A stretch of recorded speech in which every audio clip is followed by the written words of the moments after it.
Inkuru nziza ya Yezu Kristu nk'uko yanditswe na Matayo.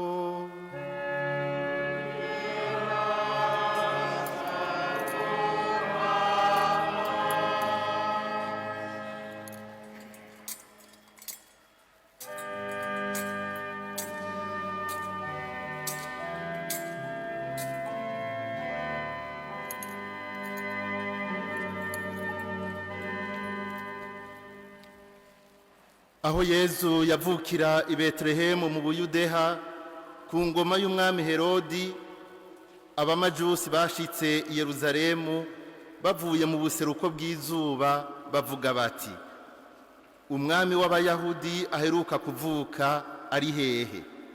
Twabonye inyenyeri yiwe iserutse duca tuza kumusenga. Umwami Herodi avyumvise bimutera koba, we n'ab'i Yerusalemu bose.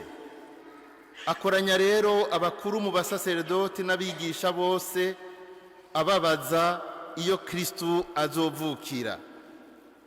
Nabo bamwishura bati, ni Betelehemu mu Buyudeha, kuko ari umuhanuzi yavuze aho yandika ati, ewe Betelehemu ya Yuda, nturi muto mu miryango ya bene Yuda, kuko umwami azorongora igihugu canje Isirayeli azova iwawe. Araheza Herodi yihereranya bano bamajusi, baramufoborera neza ikiringo cyaho iyo nyenyeri yababonekera. Arabagenekereza Betelehemu ababwira ati, gende mubaririkize neza ivy'uwo mwana, muramutse mumubonye muntumeko nanje ngende kumusenga. Bahejeje gukebukana n'umwami barijura. Ya nyenyeri bari babonye mu buseruko ibatanga imbere iragenda. Bashitse hejuru yaho ya mwana yarari irahagarara. Ngo babone nya nyenyeri barahimbagwa cyane. Binjira mu nzu bahasanga nya mwana na Mariya nyina wiwe, barafukama baramusenga. Baraheza bafundurura ibikemanyi vyabo, bamushikanira inzahabu, isenga n'imira. Ivyo biheze baburirwa mu ndoto ngo ntibasubire guca kwa Herodi, baca bajana iyindi nzira bitahira iwabo. Dushemeze ijambo ry'Imana.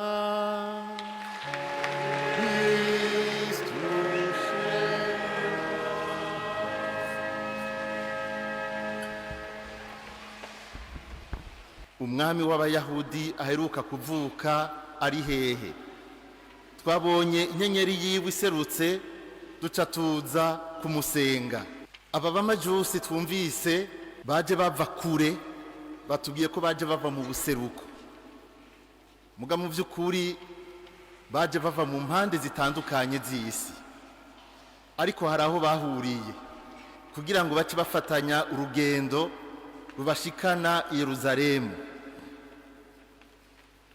Ntibava mu gihugu kimwe, ariko hari ico basangiye. Ijambo ribagenza ni rimwe. Umwe yahagurutse ava mu gihugu ciwe afise intumbero yahurijeko na bagenzi we. Tubabonamwo abami, niko muri kahise ka Ekleziya batubwira ko bari bafise igihagararo, iteka ry'abami.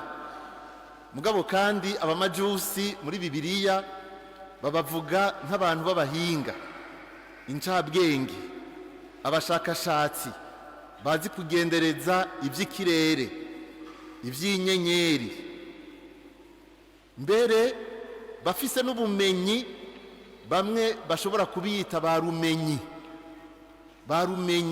kuko bari bazi gutohoza utuntu n'utundi ivyo abenshi batari bushikeko, mbere no kuvura indwara bakazivura. Kera nibwo niko vyari bimeze. Umuntu w'incabwenge mu vy'ukuri ntibavuga ngo yize ikintu kimwe gusa nk'uku kubu gusange bakubwira ko ari umuhinga mu biharuro gusa, canke ngo yize shimi gusa, canke yize ivy'imenyesha ntara gusa. Umuntu w'incabwenge yaba yiga byose icyarimwe, ibyo ashoboye gushikira byose, akagira ubumenyi rusangi kugira ngo ashobore gutora inyishu ku bibazo abantu baba bafise. Ntibitangaza rero twumvise iyo turiko tuvuga byinshi kuri bo mu byo bari bazi, ariko icyabahagurukije kiri muri iri jambo mpejeje gusoma. Baje barondera umwami w'abayahudi, kandi kibazanye no kugira ngo bamusenge. Iki rero nico gica gitera ubwoba Herodi, kigatera ubwoba ababa i Yerusalemu bose.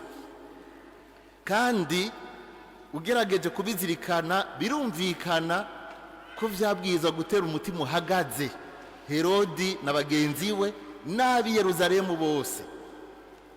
Ariko si uko umuntu yovuga yuko ibyo bagize duca tuvyemeza ko ari vyiza, kuko nabo nyene hari aho bakosheje. Iyaba bari bafise intumbero yo, bari mu muco w'umukama, ahubwo bari guhimbagwa, bari gusangira akanyamuneza n'aba baje bava kure mu gasuko vy'abagendeye. Harimwe rero ibi vyabahagurukije, na twebwe ubizirikanye tuvuga tuti biratangaje.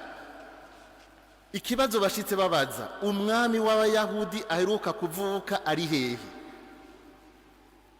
Mbega wewe ugenda kubaza Herodi, kandi ari we mwami w'Isirayeli, ugaca ugenda umubaza ngo umwami w'abayahudi aheruka kuvuka ari hehe?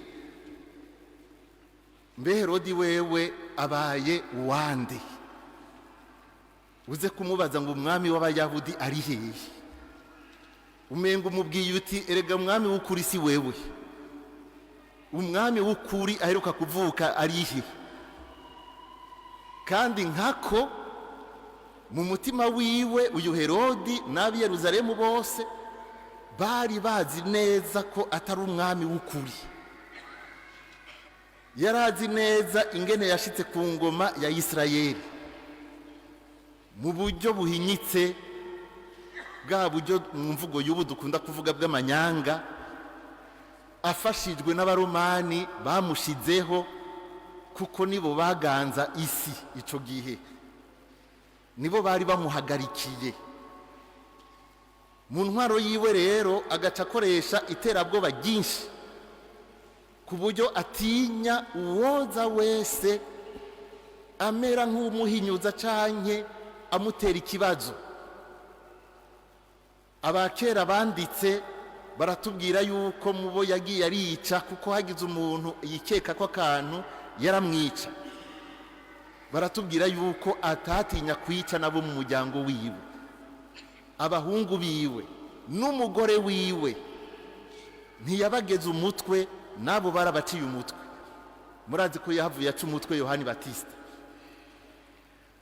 Birumvikana abamajusi bafise iteka, bafise icubahiro, baje mu ngoro y'umwami i Yerusalemu, bagashika babaza ngo umwami w'abayahudi arihe?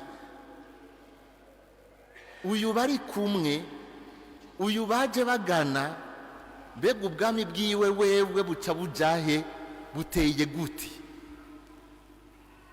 Uyu mwami baje barondera, birumvikana ko atari bisanzwe. Twabonye inyenyeri yiwe. Kera mu Kirundi batubwira yuko umwana azoba umwami yavuka afise imbuto mu minwe, sinzi ko ari intete z'amasaka, kikaba ikimenyetso kiboneka. Ico gihe havutse umuntu ahambaye, cyane cyane uwuzoba umwami. Aba bazi kugendereza ivy'ikirere, hama haboneka ngo ikimenyetso c'inyenyeri. Yarabamenyesha yuko hari ikintu kibaye kidasanzwe. Inyenyeri yaramenyesheje aba bamajusi ko hariho umwami ahejeje kuvuka, kuko mu byo bari bashinzwe ico carimwo. Kumwe iyo haje ikibazo bagenda kubaza abahinga, bagenda kubaza mbere n'abapfumu kera, bati turabire muri Isirayeli bagenda kubaza abahanuzi, aba nabo barashobora kugendereza ivy'inyenyeri bakavuga bati ijya nyenyeri imenyesha umwami, kandi ntibakekereza ivyo ubuhinga bwabo batuma bemeza neza yuko vy'ukuri hari umwami yavutse. Inyenyeri yiwe iragaragara, baca barayikurikira batadidinganije. Kuza kubwira Herodi rero ngo twabonye inyenyeri yiwe cyari ikimenyetso cy'uko avuga ati ubwanje buraheze, kuko inyenyeri nico kimenyetso kitabesha cyamenyesha ikintu kidasanzwe. Nuko kuza rero bayikurikira bagateba bakabona ahihagaze, mbere ishitse aho uyo mwana yarari ntibasubira kutubwira iyo nyenyeri. Iyo nyenyeri ntiyari igikenewe. Aha rero kuri ababizi ivyanditswe vyeranda baca bibuka ubuhanuzi bwa Baramu, ni mu gitabo cy'iharura mu kigabane cya 24, aho wa mupfumu Baramu yatumwe kugenda kuvuma abanyisirayeli, ashitse mu nzira mutima w'Imana yaciye amwinjiramwo, ahubwo acavuga amajambo y'ubuhanuzi ahezagira Isirayeli. Ico gihe mu majambo yaravuze ko abona inyenyeri izoboneka mu muryango wa Yakobo. Iyo nyenyeri akavuga ko ukuboko kwiwe kuzoba kwikwije ubwami, kandi akabivuga ati ndabibona uyo muntu azoza, si uwa vuba. Aba basomye ivyanditswe vyeranda bumvise ikimenyetso cy'inyenyeri umuhanuzi Baramu yari yaravuze, akavuga inyenyeri yiwe izova mu muryango wa Yakobo. Babwiza guca bategera bati wa mwami arashitse, atari umwami aje gutembagaza ubwami bwa ba Herodi cyangwa ubwami bwa ba Sezari cyangwa ubwami bwa ba Filipo cyangwa ubwami bwa ba Naka n'abandi. Sico cari kimuzanye, yaje ari umwami adasanzwe. Umuhanuzi Izaya yahavuye adondora ko bazomutazira mwami w'amahoro, muhanuzi w'agatangaza. Twarazirikanye amatazirano yiwe muri iyi minsi mikuru ya Noeli n'ayandi matazirano atari make atwereka uwo ari we, n'uwuzoza aje gukiza, n'uwuje kwegeranya intama zazimiye, intama zasanzaye.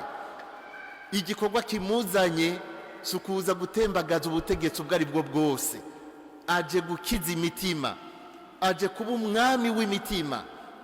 Uyu mwami yavutse rero batubwira ko ubwami bwiwe butazokwigera buhera. Aba bami, aba bamajusi bavuye kure bakoze umugenzo wari usanzwe uhari. Iyo hagize umwami avuka, abandi bami barava hirya no hino baje kumukeza. Mu gihe hari umwami w'abami nahavutse, birumvikana ko baba baje kwerekana yuko bamushigikiye, kugira ngo umubano mwiza, imigenderanire myiza izikomere no kuri uyo mwami mushasha avutse. Mbere bakaza kwerekana yuko bamuyoboka. Iyo bazi ko ari umwami w'abami, ko azohava baganza, bakaza kwerekana ko bamuyoboka. Aba bamajusi mu bibazanye, uravye ibimenyetso bakoze, barerekanye ukuyoboka uyo mwana basanze yijyamiye ari kumwe na nyina wiwe, kuko bamuhaye icubahiro kidasanzwe, baciye bugufi imbere yiwe. Nukuvuga bariko barerekana yuko abaganza. Niho baca bamushikanira inzahabu, ikindi kimenyetso cy'ubwami.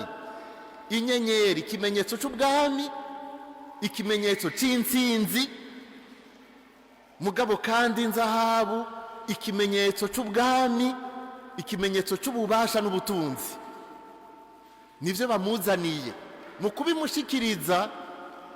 si uko uwo mwami babihaye abakenye mugano kugira ngo berekane ko ari ukwiye ubwami, ko ari ukwiye kwambara urugori rw'inzahabu, ni ukugira ngo berekane ko bamuyobotse kandi bazoza baramushikanira.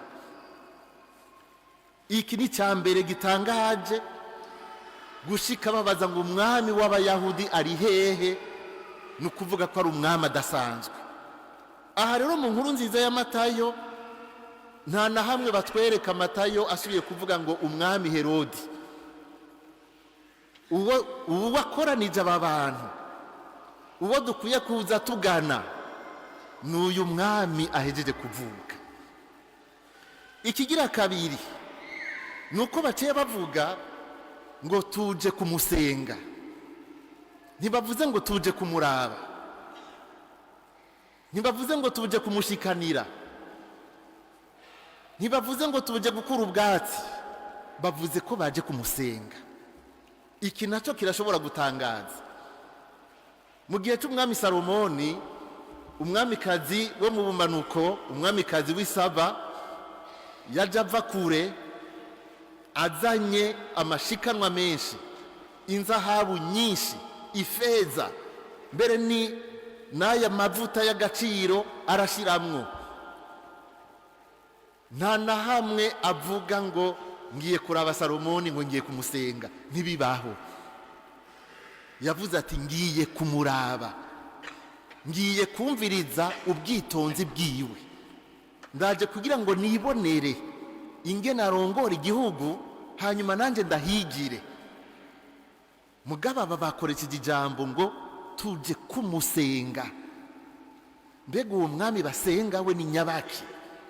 Ibi ntivyareka gutera ubwoba abayahudi, ntivyoreka gutera ubwoba aba basaserdoti, aba banditsi, aba bizi ivyanditswe vyeranda, kuko mu vyanditswe vyeranda biranditse neza yuko kizira kikaziririzwa gufukamira ikindi kintu na kimwe kiretse Imana yonsa.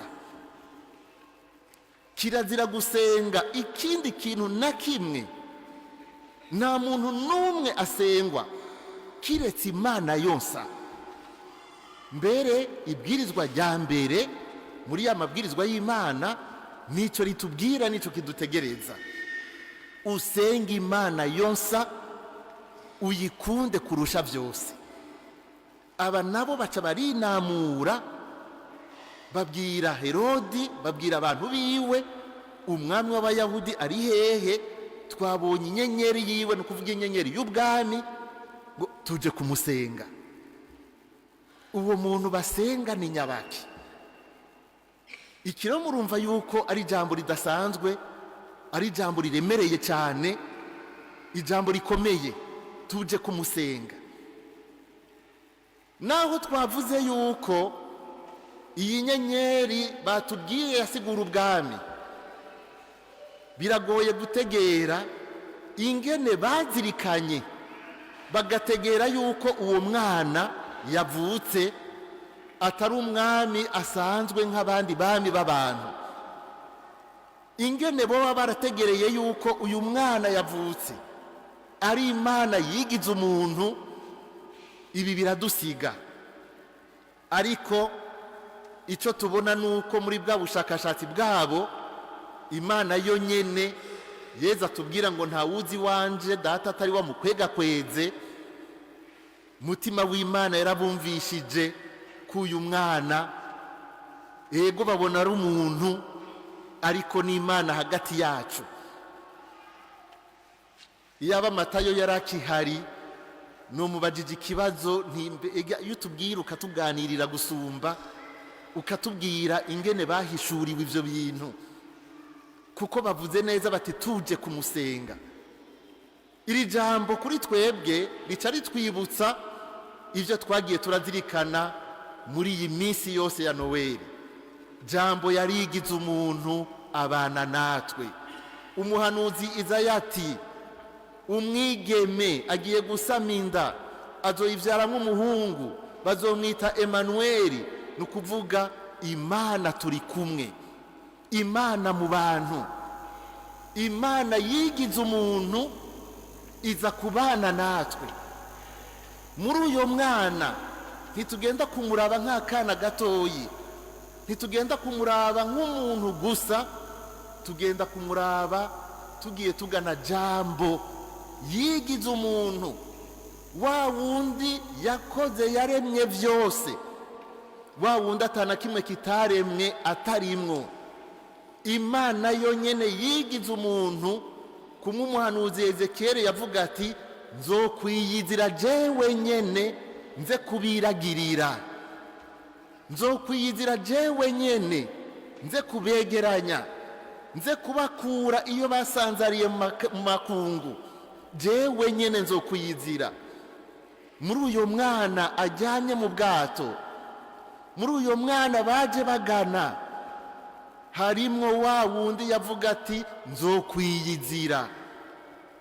Uwo niwe akwiye gusengwa wenyene. Mu kuvuga rero ngo tuje kumusenga ntibahuvye, nuko bahishuriwe, nuko bemeye yuko uyo mwana ari jambo yigize umuntu akabana natwe. Wa wundi azoza arihishuka buke buke atubwira ati jewe na data turi umwe, uwumbonye ababonye data, uwumbonye ababonye data. Wa wundi avuga ati nduwuriho, nduwuriho. Bamwe bagatirimuka bagatabara ijambagwa, abandi bagakubita inkoro hasi bakavuga bati ndemeye Mukama, ndemeye kuri Kristo umwana w'Imana nzima, ndemeye ko ari wa wundi abwirizwa kuza, ndemeye ko ari wewe mukiza w'isi. Tuje kumusenga. Kandi koko binjiye mu nzu bamaze kumenya aho umwana yarari, nta jambo rindi bariwe baravuga, bapfuye kumubona baramumenya, baca barafukama baramusenga. Uku gufukama bakamusenga, iki nico kimenyetso cerekana ubuyobokamana. Iyo dufukamye imbere y'Imana tuba twerekanye ubuyoboke bwacu, tuba twerekanye ko turi bato imbere y'umuremyi wacu. Nikiremwa kiba kirengutse, gitewe iteka ryo kurenguka imbere y'uwakiremye. Tuba turiko turagaragaza ko Imana ari Imana, natwe turi biremwa gusa, natwe dukwiye guca bugufi, natwe turi abantu. Tuba tuko turerekana yuko twebwe turi abantu b'intege nke, duhera. Imana yoyo ari yamaho. Tuba turiko turagaragaza ubukuru bw'Imana, ubukuru bw'Imana. Tuje kumusenga. Kuri aba Bayahudi byari gushobora kubatangaza, ariko aho tutovuga ngo turabategera, nuko abanyene aribo bari bafise igitabo cy'ijambo ry'Imana. Abanyene nibo bari barizi ivy'Imana.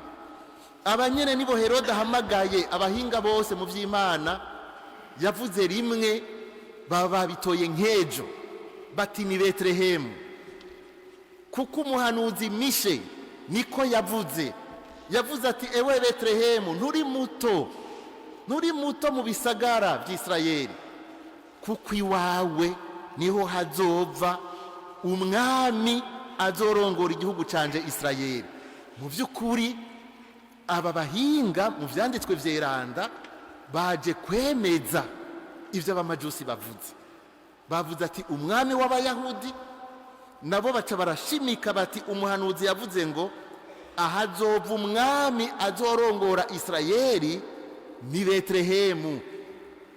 Murumva yuko bwa bwami bwa Herode butari bwo, nta n'usubira kubuvuga. Ivyanditswe biriko biravuga uyu mwami azorongora Isirayeli, umwami w'ukuri. Ngiki kibabaje, ijambo ry'Imana bararizi ku mutwe, ibitabo vy'ijambo ry'Imana bararifise, mugabo umutima wabo sinzi yuri. Bararizi, bararisoma ariko ntibemera. Iki nico kibabaje, kandi ibi nivyo vyahavuye biranguka, aho tubona kuva mu ntango ya ekleziya mu gihe ca Yezu agiye mu ntara y'amavukiro agakora ibitangaro ngo bagaca batirimuka ngo mbega ivyo ngo abikura hehe. Yezu ati nta muhanuzi yemegwa iwabo, ngo nta n'ibitangaro vyinshi yakoreye mu ntara y'amavukiro, ngo baca bigira mu zindi ntara. Bagiye mu zindi ntara z'abapagani akahakorera igitangaro kimwe gusa, abantu bakagenda baraninahaza Imana.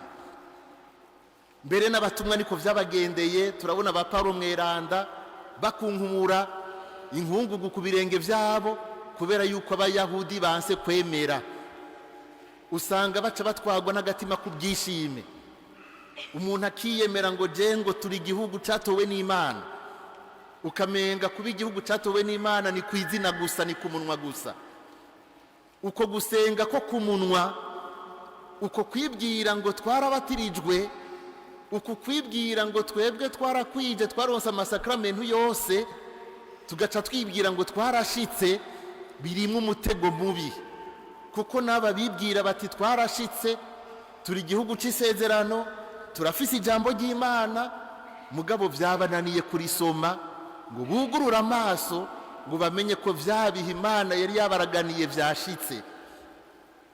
Ukuba rero narize vyinshi, ukuba nzi ijambo ry'Imana ku mutwe, ukuba ndarifise, ukuba nshobora kuba nararonse amasakramentu ni konfirmation vyose naragize, ntibica bisigura yuko urukiza rwanshikiriye vy'ukuri.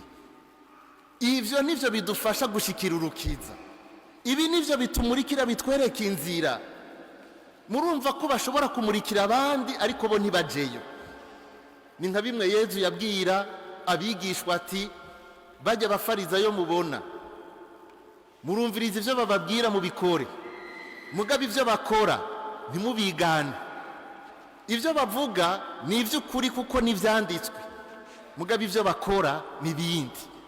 Urashobora kwigisha ijambo ry'Imana wewe ntiwinjire mu bwami bw'ijuru kandi wahora urivuga. Warize ubwenge bwo kubisoma, urabisomera abandi, bo baremera barakira, muga nawe uguma inyuma. Nta kintu kibabaje nk'ico, nta kintu kibabaje nk'ico. Ni nk'umunsi mwagiye mwijuru mugasanga siyo ndi. Muzoca mwitangaza muti nivyo wahora uvuga, nivyo wahora uvuga. Kuko hariho kubisoma, hariho kubimenya. Nk'aba basasedoti b'i Yerusalemu ukavyereka abandi, mugabo nibo bari bakwiye ubwa mbere guca babigendera, kuko bashoboye kugena neza Betelehemu, baravuga ijambo ry'umuhanuzi, ibimenyetso vyose barabitomora, ariko ntibagiyeyo. Herode ntiyagiyeyo. Nico kimwe twese ngaha, yaba jewe mvuga canke mwebwe mwumviriza iri jambo, mwahawe amahirwe ngo yukumva aya majambo. Yezu yarabwiye batumwa ati, mwe mwagize amahirwe yo kubona ico muriko murabona, yo kumva ico muriko murumva. Mugahara abakera kandi b'intungane bifuje ibihe nk'ibi, kubona ivyo mubona ntibabibona. Ibi rero mwumviriza, umuntu akagira amahirwe yo kubizirikana, birahambaye yuko yogira umutima woroshe, yogira umutima wakira, nk'uyu w'amajusi. Barabapagani, mugabo Imana ibarungikiye ibimenyetso. N'abapagani b'umutima mwiza, de bonne foi, de bonne foi. Hariho abapagani de bonne foi bafise umutima mwiza. Hakaba n'abitwa ngo barabatirijwe, mugabo usanga bafise umutima uhakwa kuba nk'ibuye, urukiza rukabaca ku ruhande. Nico gituma kumva aya majambo, Yezu avuga ngo uwumvise aya majambo mvuga ngo akayakurikiza, ameze nk'umuntu yubatse inzu yiwe ku rutare. Ibivumbuzi biraza, imivo ikaza, byahigiye iyo nzu ngo biyitembagaze, ntahija ngo kuko yubakiye ku rutare. Uwumva aya majambo akayakurikiza azoba ahagaze neza mu kwemera, kandi ntazohitanwa n'imiyaga iyo ari yo yose. Mugabo uyumviriza ntayakurikize atameze nk'uwubatse inzu yo ku musenyi, haza umuyaga w'igihuhusi ukayisambura agasigara yifumbereje. Abamajusi batubera akarorero k'uwo mutima woroshe urondera Imana, ugamburuka ijambo ry'Imana. Ubwenge bafise burahambaye, ubuhinga bafise burabahambaye, bwabafashije kubona inyenyeri, ariko badafashijwe n'ijambo ry'Imana ntibari kumenya neza na neza ingene uwo mwana baza kumumenya, ntibari kumenya ahari. Noneho iri jambo uyu munsi niyo nyenyeri dufise. Mwumvise ko ishitse aho umwana ahagaze yaciye izima, kuko uwo mwana niwe nyenyeri y'ukuri, niyo nyenyeri iboneshereza amakungu, niyo nyenyeri izoza kumurika mu mwijima kugira ngo abantu ntibazimire. Iyo nyenyeri turayifise, iyo nyenyeri turayifise. Natwe tumenye kuyikurikira, mbere twebwe nyene duhere ngaho tugenda kuba inyenyeri ku bandi, kuko hariho benshi bakiri mu mwijima, bakiri mu ntara za kure. Bobona iyo nyenyeri bohimbagwa cyane, bobona ubabwira uwo Yezu Kristo nk'umukiza, bohimbagwa cyane, bonezerwa no kubona iyo nyenyeri kandi bagakira. Twugurura imitima, Yezu niwe atwimenyesha ngo ntabushobora kuza adakwega kwezwe. Data ashaka yuko twese tuza tumugana, tumufukamire, nicyo gikuru. Aya mashikanwa bahereza arahambaye, ariko aya mashikanwa aherekeza iminsi yose igisabisho. Aya mashikanwa naho yoba ari menshi gute, naho baba bamuhaye inzahabu zingana gute, zigira agaciro kuko babanje gufukama bakamusenga bakamwemera. Aya mashikanwa yerekana ubwami bwa Yezu, yerekana ubumana bwa Yezu, kuko bamuhereje isenga bama baturira kuri altari. Kujya mwabonye dukoresha icotezo, ujya mwotsi ukerekana igisabisho cyacu kiduga kija mu ijuru. Mu bwuzure bushasha bisigura igisabisho cy'aberanda, igisabisho gihimbara Imana. Uyu mwotsi werekana aho Imana ivyagiye. Kumwe twabona Imana ibonekera Musa, umwotsi ugafumba wuzuye umusozi wose. Umwotsi wamufumba mu gisengero werekana aho Imana iri, werekana igisabisho cyacu. Imana niyiherejwe isenga yonyene. Ayo mashikanwa yaraye kugaragaza ukwemera kwabo. Imira bamuhereza yerekana ugupfa no kuzuka kwiwe, kuko yari amavuta basiga bapfuye. Mugabo kandi ayo mavuta yakoreshwa muri byinshi, kuko yari amavuta akiza. N'igihe bayasiga bapfuye harimo yuko umubiri wabo utobora. Amavuta amenyesha ugupfa no kuzuka. Amashikanwa dutanga niyerekana ubuyoboke bwacu. Amashikanwa dutanga naze afise icyo asigura mu mutima wawe. Nimba ushikanira Yezu nk'umwami, mushikanire nk'umwami. Umuhe inzahabu, nukuvuga ishikanwa rizima, ryiza, ribereye, atari kumwe abantu bashobora guterera ikingorongoro umukene. Oya, inzahabu nukuvuga ko ndamushikanira namuhaye icubahiro. Isenga nukuvuga ko ndi kunshikanira Imana yanje.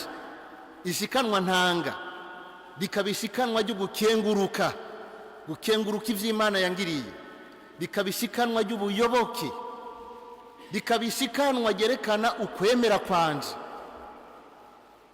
bikabishikanwa rininahaza. Mu kumushikanira imira nuko nemera ko yababaye ku musaraba kubera jewe, nuko nemera ko yamfiriye. Mugabo nanje nkemera yuko na jewe nzopfa ntazoguma kuri iyi si, mugabo Kristu ari we buzima bwanje, ari wa nk'ubuzima. Sintinye kwibabaza kugira ngo nshobore kugabana ubwami bw'Imana. Sintinye kubabara kwikorera umusaraba wanje, ndiko ndakurikira umukama, ndiko ndamukorera, kuko ni ikimenyetso cy'urukundo rw'Imana. Uyu munsi natwe nk'abami dushogomange dutanga amashikanwa afise icyo asigura. Iyo ntanze ishikanwa hari icyo mba ndiko ndavuga, mba ndiko ndavuga ubwami, mba ndiko ndavuga ubumana, mba ndiko ndavuga ugupfa n'ukuzuka k'umukama. Muri inkuka y'imisa mu mpera turaza kurungika mu butumwa abana babiri n'abakuru b'abakorezi. Nimutangare abakorezi twama tubona ngaha, ni vyiza ko nabo tubashigikira, ni vyiza ko nabo twerekana iteka ry'ubutumwa bakora. Uyu munsi twashatse ko tubarungika mu butumwa icese, batoye komite nshasha. Ndabibwiye umuryango wose uhari, muze murabashigikira, muze murabakosora iyo bagize udukosa, hari igihe bagira udukosa ngaha, muze murakebura, mugabo namwe muze murarungika n'abana baze kumenyera gukorera umukama, baze kumenyera kwigishwa gukorera Yezu umwami, Yezu umukama, Yezu yadupfiriye ku musaraba. Nabo nyene naho umenga n'abana, tubasabire, tubashire mu gisabisho. Amen.